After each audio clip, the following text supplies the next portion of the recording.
Time to assemble the shock absorbers, the rears.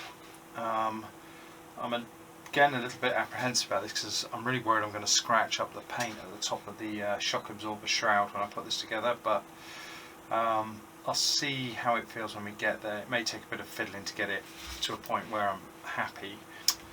The order of assembly is the aluminium collar that goes onto the shock absorber first, followed by the plastic sleeve, which I put a little bit of grease on just to keep it lubricated, followed by the spring with the larger coils facing down, although I believe it's probably best to put the rubber on now, facing downwards.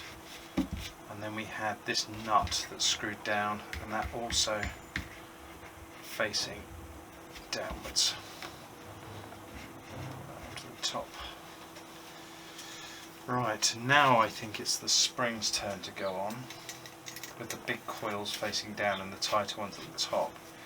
And then it's time to put the shroud over the top. And because the shroud's on there, it makes it very difficult to compress this enough to get the nut on.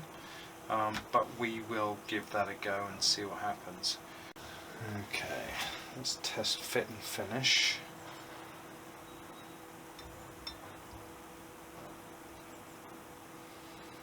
Shroud goes on the top. If I can compress it enough, I should be able to screw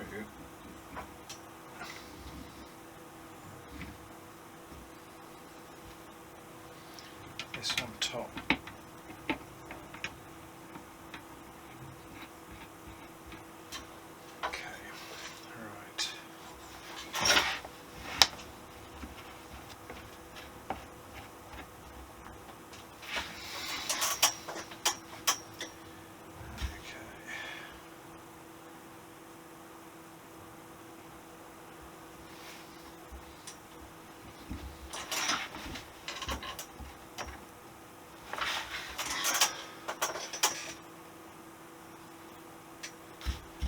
I believe it's about as far as I can go.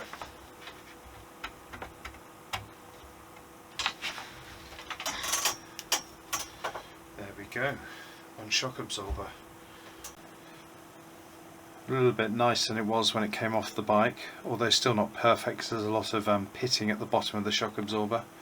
Very pleased with the way they've come out, with the exception of course of the bottoms, which are looking still a little bit rough, but there's nothing I can do about those. But I think the yellow and the silver and the black plastic shrouds, I think the yellow looks quite funky really. So looking forward to getting those back on the bike when it starts getting assembled.